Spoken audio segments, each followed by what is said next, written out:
I am Erica Adams, 32 years old, standing frozen in a pristine Manhattan gallery when my phone buzzes. The text from my brother Andrew reads, "Sold your amateur paintings for $100 each. You are welcome." You are. My fingers hover as I type. "Thank you for letting me know." He responds immediately, "Are not you mad?" I smile slightly, knowing what he does not. Those amateur paintings he just offloaded for a few $100s, they are worth $2 million each. Before I tell you what happened next, let me know where you are watching from and hit that subscribe button if you want more stories about family betrayals turned unexpected victories. Art was my oxygen from the moment I could hold a crayon. Growing up in Chicago with my practical parents, I filled sketchbooks while they filled spreadsheets. My father worked as an accountant. My mother taught mathematics at the local high school. They valued equations and balance sheets, things with definitive answers and clear purposes. My passion for colors and shapes, for creating something from nothing, puzzled them. They were not unkind about it, just confused. "It is nice that you enjoy your little hobby," my mother would say, patting my hand while examining my latest creation with a smile that never quite reached her eyes. Andrew, my younger brother by 4 years, absorbed our parents' pragmatism like a sponge. Even as a child, he organized his toys by resale value and started a neighborhood candy reselling business by age 10. While I dreamed in watercolors, he dreamed in profit margins. When college application time arrived, my parents assumed I would follow a sensible path like business or education. Their faces fell when I announced my intention to study fine arts at Pratt Institute in New York. "Art does not pay bills, Erica," my father said, his voice heavy with disappointment. "Not immediately," I agreed, "but nothing worthwhile comes easily." Our compromise: they would help with tuition if I minored in marketing. "At least you will have something to fall back on," my mother reasoned. I agreed, not because I intended to use the marketing degree, but because I knew this concession would open the door to my true passion. College transformed my artistic vision. I discovered mixed media, combining traditional painting with unconventional materials like crushed glass, metal fragments, and textured fabrics. My professors were divided on my technique. Some praised its innovation. Others criticized it as confused and lacking discipline. This split reaction only fueled my determination to refine my voice. The years after graduation were lean, very lean. I worked as a barista at an upscale coffee shop in Brooklyn, waking at 4 in the morning for opening shifts, then painting until midnight in my tiny apartment shared with 2 other struggling artists. My bathroom doubled as a darkroom for my photographer roommate. Our kitchen sink was perpetually stained with paint and developer fluid. Throughout these struggle years, Andrew visited occasionally, always impeccably dressed in suits that cost more than my monthly rent. He had secured a position at a financial consulting firm straight out of his business program, and never failed to remind me that I could still switch to something practical. During one particularly difficult winter, when heating our apartment became a luxury we could barely afford, Andrew looked around at my canvases stacked against every wall inside. "No one is buying these, are they?" he asked, not unkindly, just stating what he saw as obvious. "They will," I insisted. "I just have not found the right audience yet." He shook his head. "You know, there is an entry-level position in our marketing department. With your minor, you could qualify." I declined again. This became our routine, his practical offers, my stubborn refusals. 3 years ago, I had to vacate my apartment when the building was sold to developers. Between leases and desperately short on funds, I needed somewhere to store my early works, the pieces that represented my artistic evolution, but had not sold at the small gallery showings I had managed to secure. "You can keep them at my place temporarily," Andrew offered. "I have that storage room I never use." I gratefully accepted, carefully wrapping 12 of my earliest mixed media pieces and delivering them to his spacious downtown apartment. These paintings, created during my final year at Pratt and first years struggling in New York, represented my artistic foundation, the DNA of everything I would create afterward. What I did not tell Andrew, what I did not tell anyone except my agent Lisa, was that things had finally started to change for me. Small ripples at first. A positive review in an online arts publication, an invitation to contribute to a group showing at a Chelsea gallery. Then, 6 months ago, the seismic shift. Renowned art collector Julian Reynolds happened to see one of my newer pieces at that group, showing. Julian approached me afterward, his eyes bright with the intensity that made him famous in the art world. "Your work has something I have not seen in a decade," he told me. "Raw emotion captured in physical form. I want to see more." That conversation led to meetings with the prestigious Hartwell Gallery in Manhattan. The gallery director, Catherine Hartwell herself, reviewed my portfolio and offered what I had been working toward for 15 years, a solo exhibition. There was just one condition. Catherine wanted to show the evolution of my technique, which meant including those early works currently gathering dust in my brother Andrew's storage room. "Your early pieces show the genesis of your style," Catherine explained. "The exhibition needs to tell your complete story as an artist." I agreed, planning to retrieve the paintings from Andrew's apartment the following week. But then Julian Reynolds came back with an even more extraordinary proposition. "I would like to purchase your entire collection," he said during a private meeting at his penthouse overlooking Central Park, "but I need to see those early works before finalizing the deal." The figure he mentioned made me dizzy. 7 figures. Enough to secure my future as an artist, to finally prove to my family that my hobby was actually my calling. "Of course," I said, trying to maintain my composure. "I can have them delivered to you next week. They are in storage at my brother's place." Julian and I scheduled a viewing for the following month, giving me plenty of time to retrieve my paintings from Andrew. I called him that evening to arrange a pickup time, but his assistant said he was traveling in Europe for business and would return in 2 weeks. No problem, I thought. There was still plenty of time before my meeting with Julian. What I did not know then was that Andrew had his own plans for my worthless art. The Hartwell Gallery always smelled like money, not in an ostentatious way, but in that subtle manner that speaks of quality and exclusivity. Polished hardwood floors, pristine white walls, and carefully directed lighting that made even empty spaces look valuable. I was standing in what would soon be my exhibition space, discussing installation options with Catherine Hartwell, when my phone buzzed in my pocket. "Excuse me," I said, stepping aside to check the message. The text from Andrew hit me like a physical blow. "Sold your amateur paintings for $100 each. You are welcome." My vision tunneled momentarily. $100 each. The paintings Julian Reynolds was prepared to pay millions for, the cornerstone pieces for my upcoming exhibition. My hands trembled slightly, but I managed to keep my expression neutral as Catherine continued, pointing out lighting features across the room. "Erica, what do you think about placing your largest piece here?" Catherine asked, turning toward me. "That would work beautifully," I responded automatically while typing. "Thank you for letting me know." It was all I could manage without screaming. My stomach clenched as I watched the typing indicator appear immediately. "Are not you mad? Thought you would be happy." I cleared some space in my apartment. Those canvases were collecting dust for years. Before I could respond, my phone rang. Andrew's face appeared on the screen. "I should take this," I told Catherine, stepping into the gallery's empty back office. "So, you got my text." Andrew sounded pleased with himself. "I know you are probably shocked, but honestly, you should be thanking me. $100 each for those old paintings is pretty generous." The buyers actually seemed excited, which was weird, but I guess art people are different. I gripped the phone tightly, forcing myself to breathe slowly. "When exactly did you sell them?" I asked, my voice unnaturally calm. "Last weekend. These people called saying they saw your work somewhere and tracked you to me. I figured it was a scam at first, but they seemed legitimate. Paid cash on the spot. 12 paintings, $10,200. Not bad for stuff that was just cluttering my storage room." Each word was another nail in my coffin. My 12 foundation pieces, worth millions, sold for pocket change. "Did they say who they were?" I managed to ask. "Some art acquisition company. Black something. Blackstone. Yeah, Blackstone Art Acquisitions. Very professional. They even gave me business cards. I kept one somewhere. Blackstone Art Acquisitions. I had never heard of them, but that would be my first research point. "Are you still there?" Andrew asked. "Look, I know they were your hobby paintings, but you have moved on to new stuff, right? And now you have some cash. Maybe put it towards something practical." The familiar dismissal of my art as a hobby stung especially sharply now. "I have to go," I said. "I am in a meeting." Sure, real job interview. Finally, that would be great news."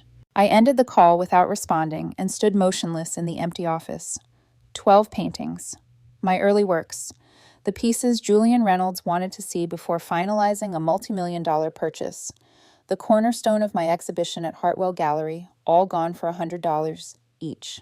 The room seemed to spin slightly as the full implications hit me. My career breakthrough, my financial security, my artistic legacy, all potentially destroyed by my brother's careless actions. Tears threatened, but I blinked them back. The gallery was not the place for a breakdown. I returned to Catherine with what I hoped was a convincing smile. Something has come up. Would it be possible to continue this tomorrow? Catherine agreed, and I rushed out to call Lisa, my agent. She picked up on the first ring. Julian Reynolds just confirmed the viewing date, she said excitedly. This is happening, Erica. Lisa, my voice cracked. We have a problem, a huge problem. I explained what had happened, my words tumbling out in a panicked stream. There was silence on the other end when I finished. Your brother sold your early works without permission? She finally asked, her voice dangerously quiet. The ones Julian specifically wants to see? The ones Catherine needs for the exhibition? Yes, for $100 each. Yes, to Blackstone Art Acquisitions. You know them? Lisa's sigh was heavy. They are notorious in the industry. They specialize in identifying emerging artists, then acquiring their early works through whatever means necessary just before the artists break through. Usually they target family members who do not understand the value. But how would they know about me, about Julian's interest? The art world is small, Erica. Word gets around. She paused. This is bad, really bad. Without those early pieces, Julian might walk away, and Catherine definitely will not give you the exhibition without them. I leaned against a building, suddenly feeling the weight of everything I had worked for slipping away. What do we do? First, we need to find out who exactly bought your paintings and where they are now. Then we can figure out how to get them back. Lisa's voice shifted from shocked to determined. Do not tell Julian or Catherine yet. We will fix this. The rest of the day passed in a blur. I returned to my apartment, a significant upgrade from my struggling years, but still modest by New York standards. I sat on my second-hand couch, staring at the half-finished canvas on my easel. It was supposed to be the centerpiece of my exhibition, the culmination of everything I had learned and developed as an artist. Now, it might never be seen. The tears I had been holding back all day finally came, hot and angry. I cried for my paintings, for my career, for the years of struggle that seemed wasted now. But mostly I cried because my own brother had so little regard for my work that he had casually sold it without a second thought. When the tears finally subsided, I was left with something harder and more determined. I would not let Blackstone Art Acquisitions steal my future. I would not let my brother's dismissal of my art define its value. I would find my paintings and get them back, whatever it took. Morning light filtered through my apartment windows as I called Andrew again. This time, my voice held no trace of yesterday's shock or hurt, just cool determination. I need the contact information for the people who bought my paintings, I said without preamble. Good morning to you too, Andrew replied, yawning. Why are you upset about the paintings after all? I thought you would be happy to get anything for them. I bit back a sharp response. Just the information, please. Names, phone numbers, addresses, everything you have. Something in my tone must have registered because Andrew's voice lost its casual edge. Sure. Okay, let me find that business card. And I think I wrote down their information somewhere. 5 minutes later, I had 3 names, addresses, and phone numbers. Michael Pearson, Elaine Turner, and Richard Cohen, all associated with Blackstone Art Acquisitions. According to Andrew, they had divided the paintings between them, each taking 4 pieces. They seemed really interested in specific ones, Andrew added. They had a list with titles and everything. I thought that was weird, since you usually just scribble names on the back. My stomach tightened. They had not randomly purchased my art. They had targeted specific pieces. This was a calculated move. I spent the morning researching Blackstone Art Acquisitions online. Their website was sleek and professional, describing them as specialized art investors with an eye for emerging talent. But digging deeper into art forums and industry blogs revealed a different story. Multiple posts mentioned their predatory practices, how they exploited uninformed family members or friends of artists on the verge of breakthrough. One forum post caught my eye. Blackstone bought my roommate's sculptures for $500 through his parents. 6 months later, they sold them at auction for $75,000 each. Legal, but despicable. By noon, I had compiled enough information to understand what I was dealing with. Blackstone operated within legal boundaries, but exploited ethical gray areas. They researched artists attracting attention from major collectors or galleries, then acquired their early works before prices skyrocketed. I decided to confront them directly, starting with Michael Pearson, whose Manhattan office address suggested he might be the most accessible of the three buyers. His office occupied the 20th floor of a gleaming midtown tower. The receptionist eyed me skeptically when I requested a meeting without an appointment, but eventually ushered me into a minimalist office with a spectacular view of the city. Michael Pearson was younger than I expected, perhaps early 40s, with the polished appearance of someone who had never worried about making rent.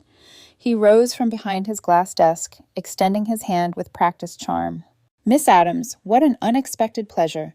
I admired your work even before acquiring some of your early pieces." His smug smile told me everything. He knew exactly what he had done. "You knew the value of those paintings when you bought them from my brother," I said, skipping any pretense of pleasantries. Pearson gestured for me to sit, seemingly amused by my directness.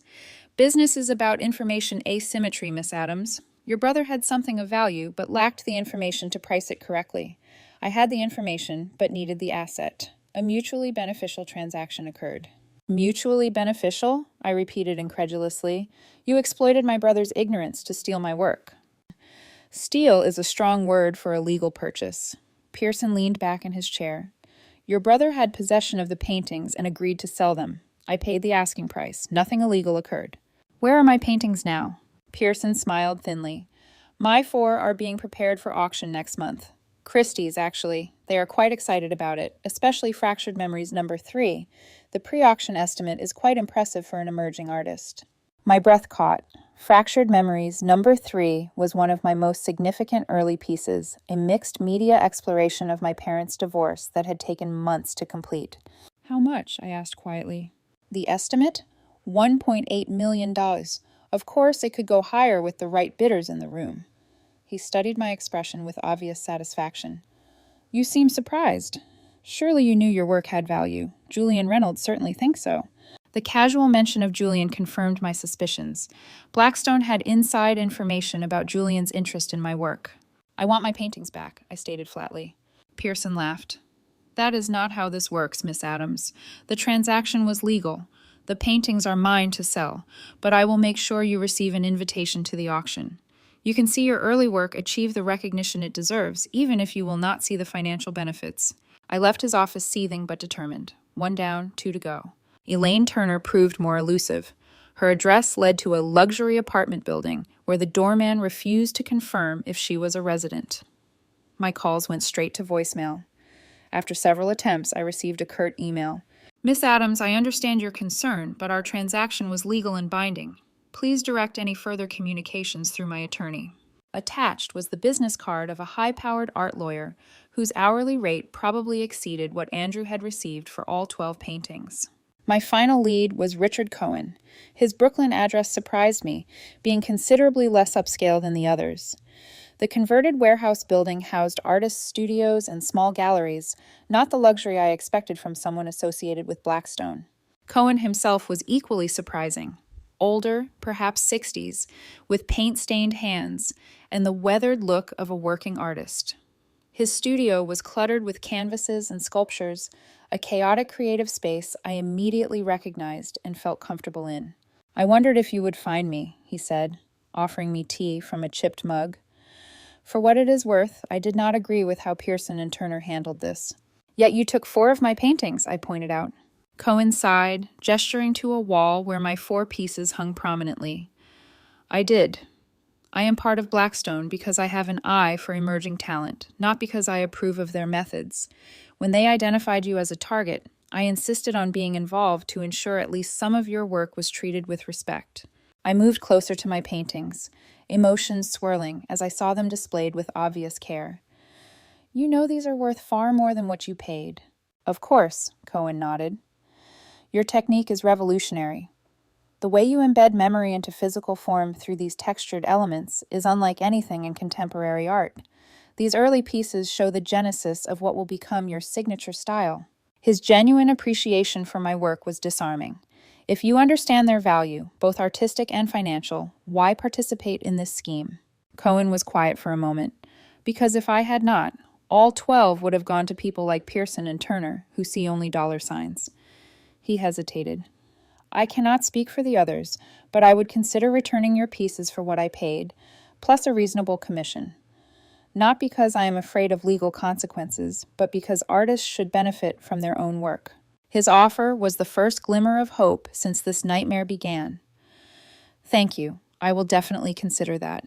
Before leaving, I asked, how did Blackstone know about Julian Reynolds' interest in my work? Cohen looked uncomfortable. Blackstone has informants everywhere. Galleries, auction houses, even catering staff at exclusive events. Someone overheard something they should not have. That night, I sat at my kitchen table surrounded by notes and research.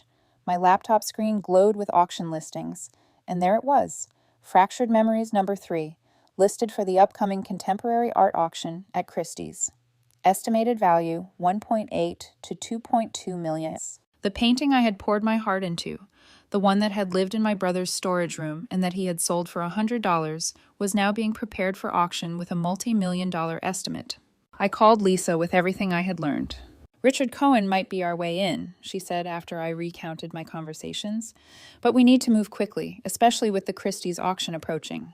I think it is time to consult an art lawyer. I cannot afford an art lawyer, I reminded her.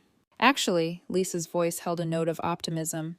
I talked to Julian Reynolds today. I did not mention the situation specifically, but I asked hypothetically what he would do if someone acquired artwork he was interested in through questionable means. And he said, and I quote, I would bring the full force of my resources to correct the situation. I think if we tell him what happened, he might help. He is still very interested in your work, Erica.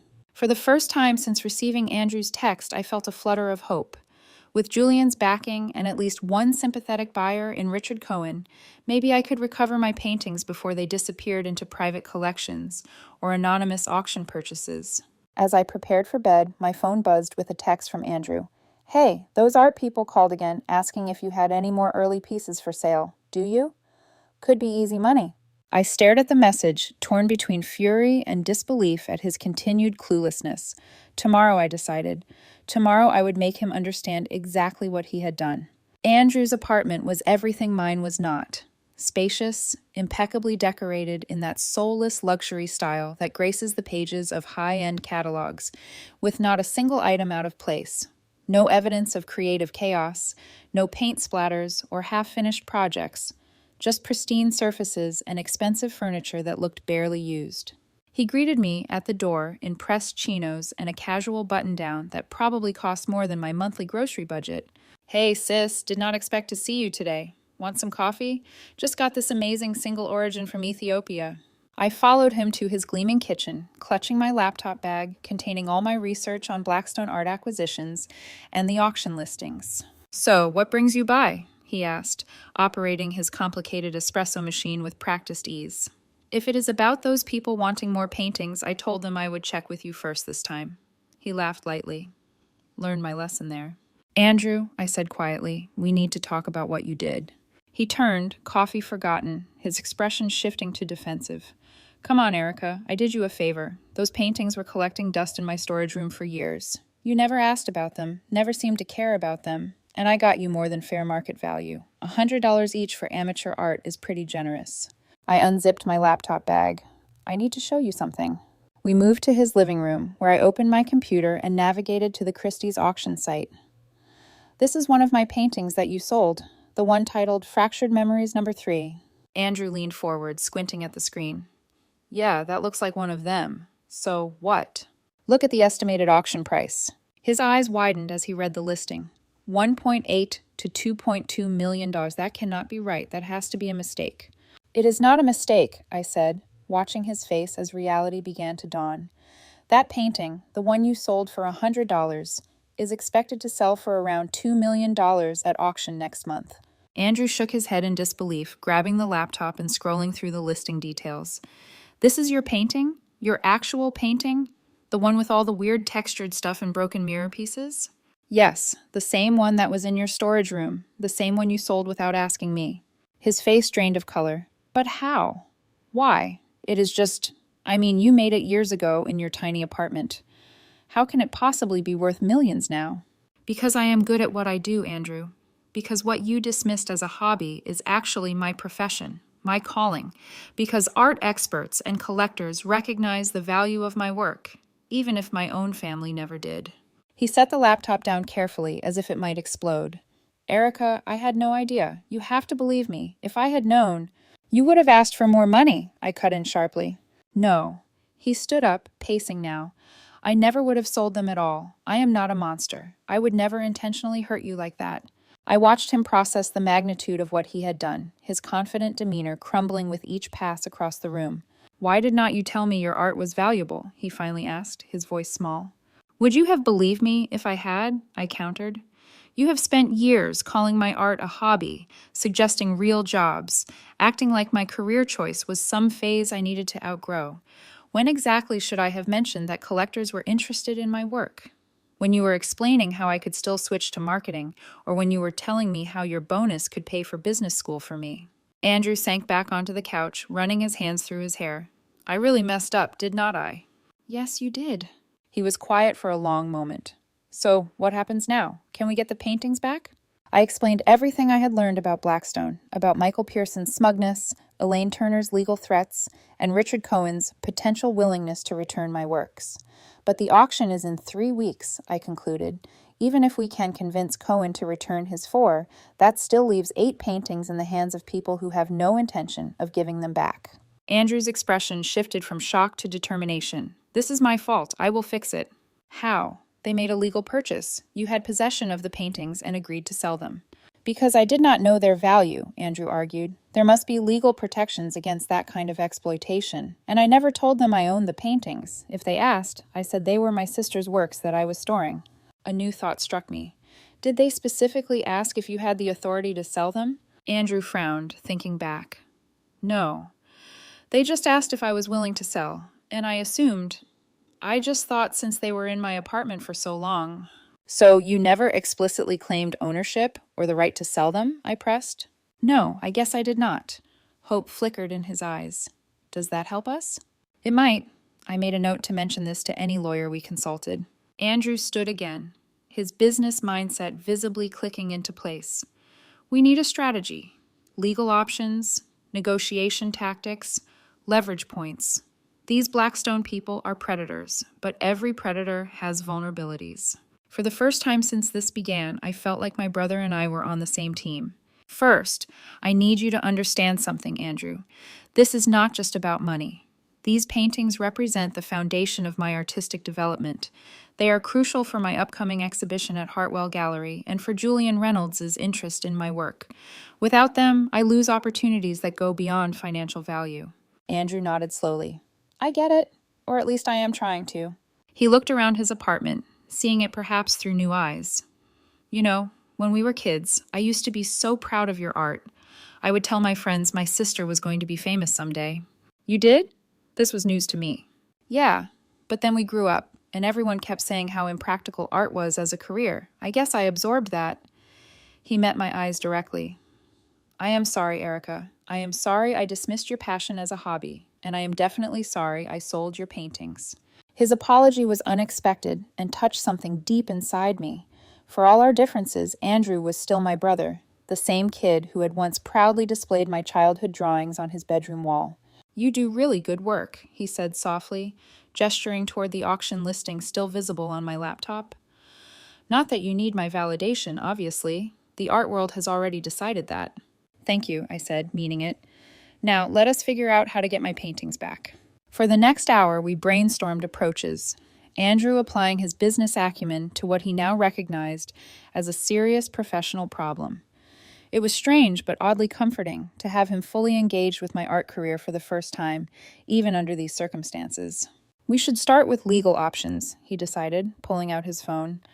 I know some good lawyers through my firm. Not art specialists, but they can refer us to someone.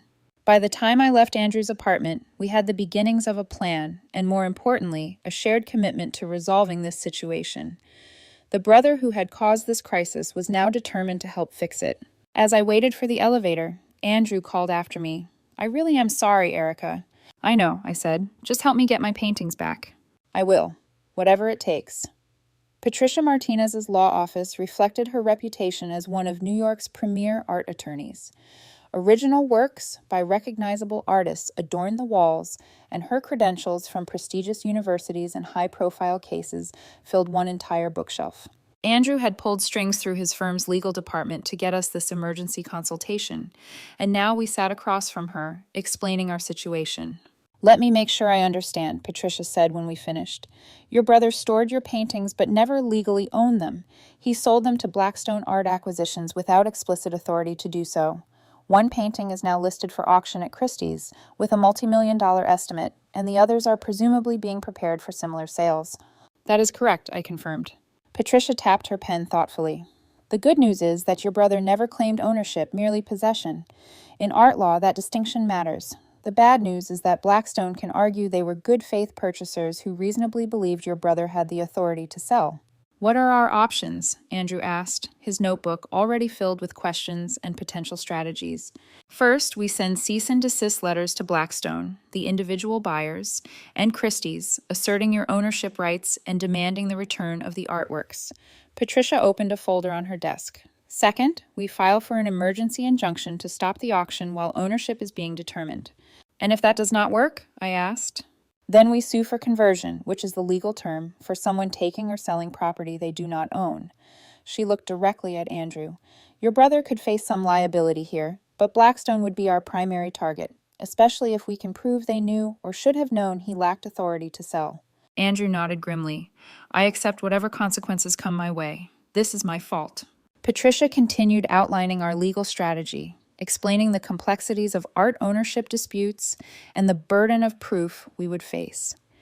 By the end of our 2-hour consultation, we had a clear path forward, beginning with formal letters to all parties involved.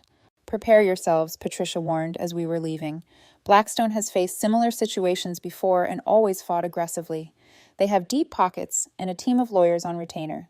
This will not be easy. She was right. The cease and desist letters triggered an immediate and hostile response. Michael Pearson's lawyer threatened a countersuit for harassment and business interference. Elaine Turner's legal team sent a 12-page response disputing every point of our claim. Only Richard Cohen responded personally, reiterating his willingness to return the paintings for his purchase price plus a reasonable fee. Christie's response was polite but firm. Without a court order, they would proceed with the auction as scheduled. Our emergency court hearing for an injunction was set for the following week, giving us precious little time to prepare our case. Lisa worked tirelessly, gathering documentation of my ownership of the paintings, including photographs, exhibition records, and statements from professors who had supervised their creation. Julian Reynolds, once informed of the situation, proved to be a powerful ally. Not only did he provide a sworn statement about his interest in purchasing my complete collection, including the disputed works, but he also connected us with additional legal resources and art world experts willing to testify about the painting's provenance and value. I despise predatory practices like Blackstone's, Julian told me during a call. They exploit artists and undermine the integrity of the market. I am happy to help however I can. His support extended beyond moral and legal assistance. My offer to purchase your collection still stands, he assured me. In fact, I am willing to increase it. Given the market validation from Christie's estimate, I am willing to increase it, but I would want exclusive representation rights for your work moving forward. It was a generous offer, one that would secure my financial future and artistic career. But first, we needed to recover the paintings. The day of the injunction hearing arrived with a media presence none of us had anticipated.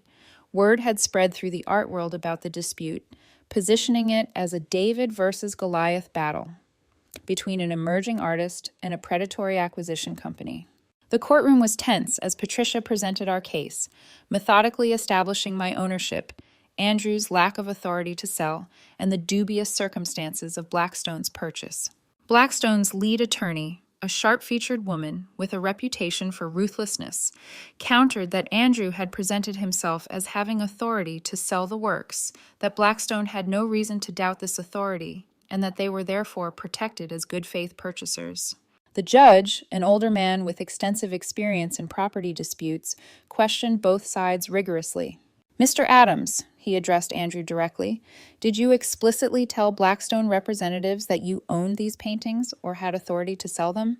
Andrew, under oath, replied carefully, "No, Your Honor. If they asked, I referred to them as my sister's paintings that I was storing. I never claimed ownership or explicit authority to sell." The Blackstone attorney pounced. "But you did not tell them you lacked authority either." "Correct." "You proceeded with the sale as if you had full rights to do so." Andrew acknowledged this point, which Patricia had prepared him for. "Yes, I wrongly assumed I could sell them due to the length of time they had been in my possession. That was my mistake." After hours of testimony and legal arguments, the judge rendered his decision. "While I find the circumstances of this sale troubling, I cannot conclusively determine ownership rights in an emergency hearing. Therefore, I am issuing a temporary injunction preventing the auction of Fractured Memories No. 3 and any sale of the other disputed works until ownership can be fully litigated." It was a partial victory. The auction was halted, but we were now facing a potentially lengthy legal battle to establish definitive ownership. As we left the courthouse, reporters swarmed us with questions. Patricia fielded most of them with professional restraint, but one question came directly to me. "Miss Adams, how does it feel to have your brother sell your multi-million-dollar artwork for a fraction of its value?" Before I could respond, Andrew stepped forward. "That question unfairly characterizes what happened. I made a terrible mistake that I deeply regret and am working to correct. My sister is an incredibly talented artist whose work deserves recognition and fair compensation. That is what this case is about." His defense touched me deeply, especially given how easily he could have avoided public association with such an embarrassing error in judgment. The media attention had an unexpected benefit. By evening, the story had gone viral in art circles and beyond, with headlines like, "Artist fights to reclaim stolen legacy," and "Predatory art dealer exposed." Public sentiment was overwhelmingly on our side, putting additional pressure on Blackstone. Julian Reynolds called that night. "This publicity is priceless. Blackstone thrives in shadows. Public scrutiny is their kryptonite." "What do you suggest?" I asked. "Let me make them an offer they cannot refuse," Julian proposed. "I will purchase all 12 paintings from them at a price that gives them a healthy profit, then immediately transfer ownership back to you as part of our exclusivity agreement." "Can you do that?" I was stunned by his willingness to intervene so directly. "I can and I will. Sometimes the simplest solution is the most effective. They want profit. I want your art. You want your paintings back. Everyone gets what they want. And the lawyers can stand down." It was an elegant solution that circumvented the legal morass we were facing. With Julian's resources and reputation, it just might work. True to his word, Julian's representatives approached Blackstone the next day with his offer. Michael Pearson initially refused, betting on a legal victory, but when Julian increased his offer to well above even Christie's high estimate, pure financial calculation won out. Elaine Turner followed Pearson's lead, accepting Julian's generous terms. Richard Cohen, true to his earlier statements, required only his original investment plus a modest fee. Within 72 hours of Julian's intervention, we had written agreements for the return of all 12 paintings. The legal battle that had threatened to consume months or years was resolved in days, though at considerable cost to Julian, who waved away my expressions of gratitude. "Consider it an investment in our future partnership," he said. "These paintings are coming home to you where they belong, and soon they will be the foundation of your exhibition at Hartwell Gallery with my full support behind you." When I told Andrew the news, his relief was palpable. "So, it is really over. We won." "Julian won," I corrected him. "He basically bought them all back at premium prices. Still, your paintings are coming home. That is what matters." Andrew hesitated. "Does this mean you are forgiving me?" I considered the question. The hurt and betrayal were still fresh, but so was the memory of Andrew standing beside me in court, accepting responsibility, using his connections to help me fight. "I am working on it," I told him honestly. "You helped fix what you broke. That counts for something." He nodded, accepting this partial absolution. "What happens next with your career?" "Exhibition preparations at Hartwell Gallery. Exclusive representation agreement with Julian Reynolds. The future I was working toward before this detour." "I am proud of you, Erica," Andrew said quietly. "I always was, even when I did not understand your choices. I just forgot that for a while." Coming from my pragmatic, numbers-oriented brother, this acknowledgement of my artistic path meant more than he could know. Despite Julian's successful intervention and the signed agreements for the return of my paintings, we still faced one final hurdle. Christie's auction was proceeding with other contemporary art pieces, and Michael Pearson had insisted that Fractured Memories No. 3 remain in the auction as planned, with proceeds now directed to Julian instead of Blackstone. "It is a matter of principle," Patricia explained when I questioned this arrangement. "Pearson wants to prove the painting's market value to justify his original purchase and show he was right about your work's worth. Julian agreed because it serves his interest, too, establishing a public auction record for your art." So, on a rainy Tuesday evening, I found myself seated in the elegant auction room at Christie's, flanked by Andrew and Patricia, watching as art collectors and dealers filled the space. Julian sat several rows ahead, occasionally turning to offer an encouraging smile. The auctioneer, a distinguished Englishman with impeccable diction, began the proceedings with practiced charm. I barely registered the first several lots, my attention fixed on the catalog page showing my painting scheduled as Lot 17. "Are you okay?" Andrew whispered, noticing my tension. "Not really," I admitted. "It feels surreal. People are about to bid millions for something I created in my tiny apartment while eating ramen noodles for dinner." He squeezed my hand supportively. "They are bidding millions because it is brilliant work. The value was always there, even when it was in my storage room. I just did not see it." The room hushed as Lot 17 was announced. My painting appeared on the display screens, and the auctioneer began his introduction. "Lot 17, Fractured Memories, No. 3 by Erica Adams. Mixed media on canvas, created in 2019. This important early work by the emerging contemporary artist shows her revolutionary technique combining traditional media with textured elements. We will start the bidding at $800,000. I held my breath as a paddle raised immediately, then another, and another. 900,000, 1,000,000, 100,000. The bids climbed steadily, each increment representing more money than I had earned in my entire artistic career. I spotted Michael Pearson near the front, watching with a calculating expression as the value of what he had purchased for $100 soared. 1,800,000. The auctioneer acknowledged a new bidder in the back. 2,000,000. A woman near the middle raised her paddle. 2,200,000. The back bidder again. 2,000,000. A new voice from someone on the phone with a Christie's representative. My palms were sweating as the bidding continued, eventually settling into a rhythm between the phone bidder and a distinguished older gentleman near the front, whom I did not recognize. 3,000,000, the gentleman offered calmly. The room buzzed with excitement. We had blown past the high estimate. 3,200,000, countered the phone bidder. After a brief pause, the gentleman shook his head slightly, declining to continue. 3,200,000 going once, going twice. The auctioneer surveyed the room one final time.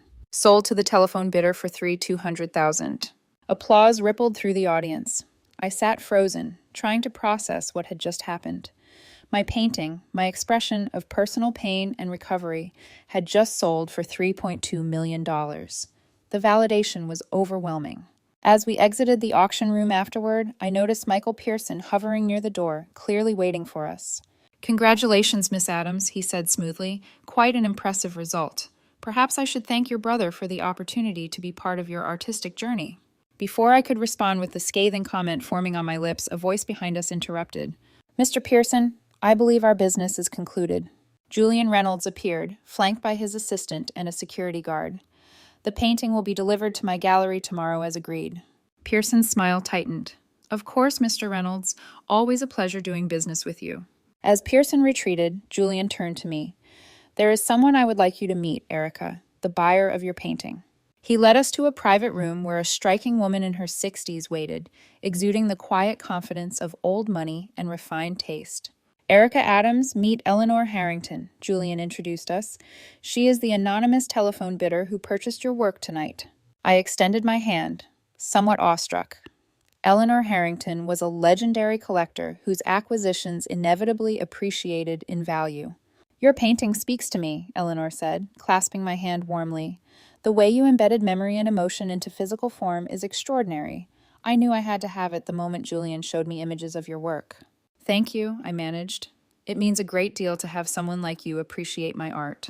Eleanor smiled. "Julian has told me about the unfortunate circumstances surrounding these paintings. Rest assured, Fractured Memories number 3 will be well cared for in my collection, and I would be very interested in acquiring future works directly from you, without the drama. After she departed, Julian revealed the final part of his plan.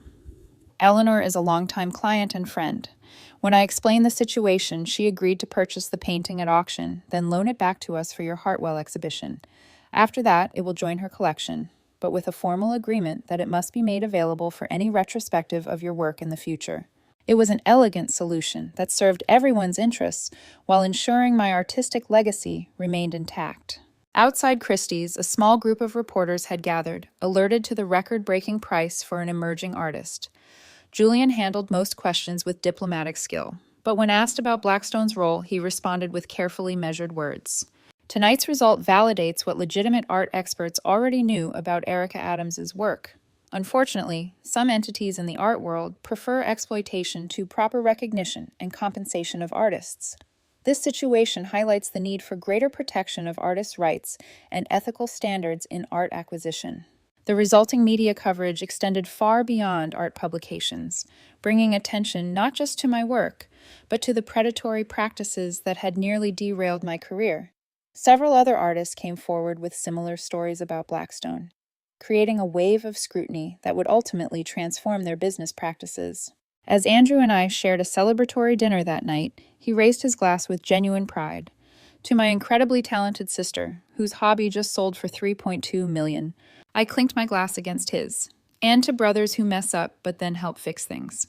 He smiled ruefully. Next time you have multi-million-dollar paintings that need storage, maybe leave me a note about their value.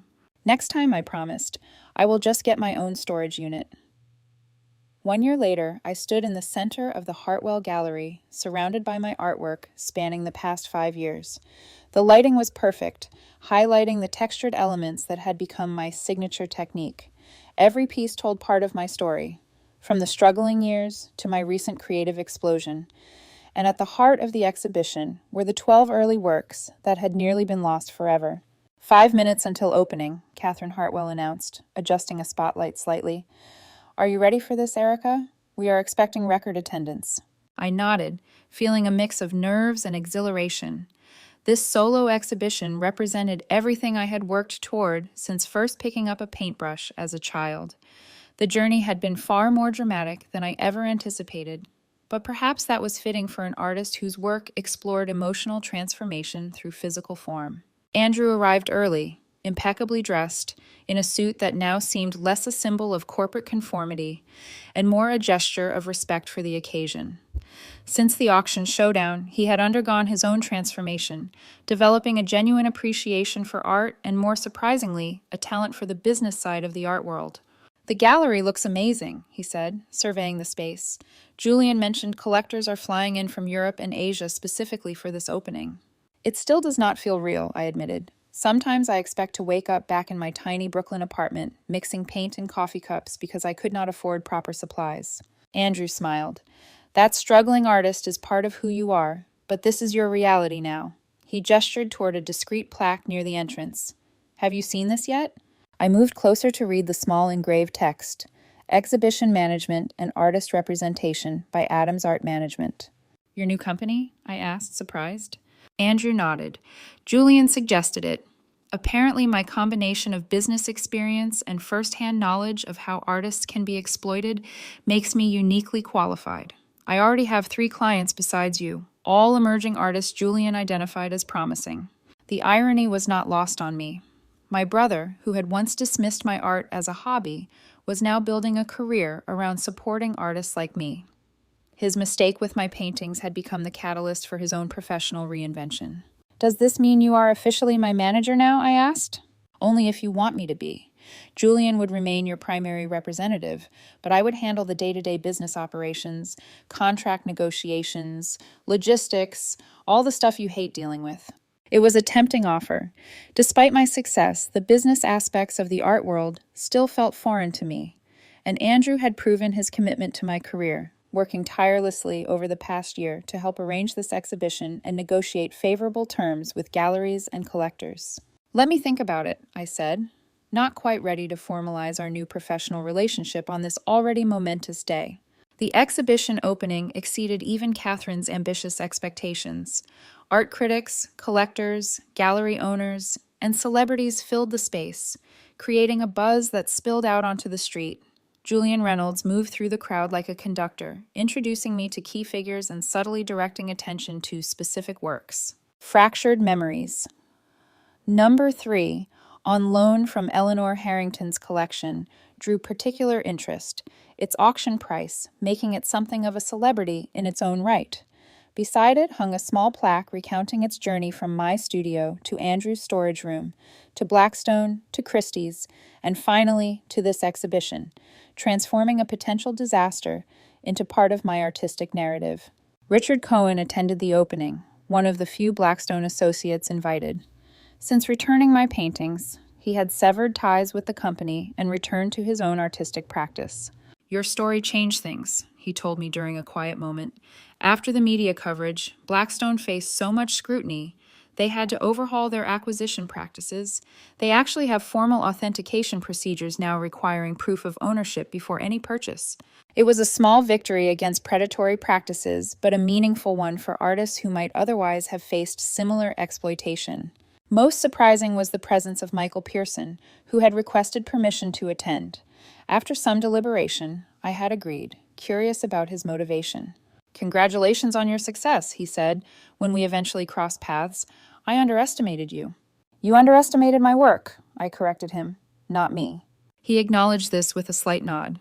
In my defense, I recognized its value before most of the art world did, and tried to profit from that recognition without compensating the artist, I added. "Business is business," he replied, with an unapologetic shrug. "But I will say this, watching you fight for your work, seeing your brother transform from liability to asset, observing Julian Reynolds stake his reputation on your talent, all of it has been educational. You have more allies than most artists in your position." His observation was accurate. Throughout the crisis, I had discovered the strength of my support network, from Lisa's unwavering belief in my talent, to Julian's willingness to invest significant resources in my career, to Andrew's determination to correct his mistake. Even Patricia Martinez had reduced her legal fees, seeing our case as an opportunity to establish better protections for artists. As the evening progressed, Julian drew me aside to discuss future plans. "The response exceeds even my expectations," he said, indicating the red dots already marking most pieces as sold. "We need to discuss your next collection and international exhibition opportunities." "I have been experimenting with new techniques," I told him, "incorporating sustainable materials, exploring the intersection of memory and environmental consciousness." Julian smiled approvingly. "Always evolving. That is what separates lasting artists from flashes in the pan." Speaking of evolution, have you considered Andrew's proposal? Having him manage the business aspects would free you to focus entirely on creation. "I am leaning toward yes," I admitted. "He has proven himself, and there is something poetic about transforming his greatest mistake into a partnership." "Family dynamics in the art world can be complicated," Julian warned, "but when they work, they can create powerful synergy." By the end of the night, the exhibition was declared a triumph. Every available piece had sold, and Catherine was already discussing a follow-up show the next year. Critics praised my revolutionary textural vocabulary and authentic emotional resonance, validating the artistic vision I had defended so fiercely. In the empty gallery after everyone had left, I found Andrew sitting alone, contemplating Fractured Memories number 3. "I still cannot believe I sold this for $100, he said as I joined him. "Technically, you sold it for $3.2 million with a very inefficient middle step," I pointed out with a smile. He laughed. "True. And now look at us. You, a celebrated artist with sold-out exhibitions. Me, an art manager with a growing client list. All because I made the colossal mistake of selling your paintings." "Sometimes our worst mistakes lead to unexpected growth," I reflected. "If you had not sold those paintings, I might still be slowly building my career, unknown to collectors like Eleanor Harrington or Julian Reynolds. You might still be in your corporate job, dismissing art as impractical. Instead, here we are, both doing what we love." Andrew considered this. "So what you are saying is I did you a favor." His tone was joking, but with an undercurrent of genuine question. "Let us not go that far," I said. "But yes, in a strange way, your mistake accelerated both our journeys. Just promise me one thing." "Anything." Never sell my artwork without explicit written permission again. Deal? He agreed solemnly, though I doubt anyone would believe they were worthless amateur paintings now. We sat in comfortable silence, the events of the past year settling into their place in our shared history. The brother who had once dismissed my art as a hobby was now its business champion. The paintings that had gathered dust in his storage room were now centerpieces of a celebrated exhibition, and I had evolved from a struggling artist to a recognized name in contemporary art. Life rarely follows the path we expect. Sometimes a devastating text message about paintings sold for $100 each becomes the first line in a story of triumph, reconciliation, and artistic validation. What matters is not the obstacles we encounter, but how we respond to them, what we learn, and who stands beside us as we transform challenges into opportunities. Have you ever had a family member undervalue something important to you? How did you handle it? I would love to hear your stories in the comments below. And if this journey of artistic validation resonated with you, please like, subscribe, and share with others who might need a reminder that sometimes our greatest setbacks become the foundation for our most significant breakthroughs. Thank you for joining me on this incredible journey, and remember to always believe in the value of your unique contributions to the world, even when others do not yet see it.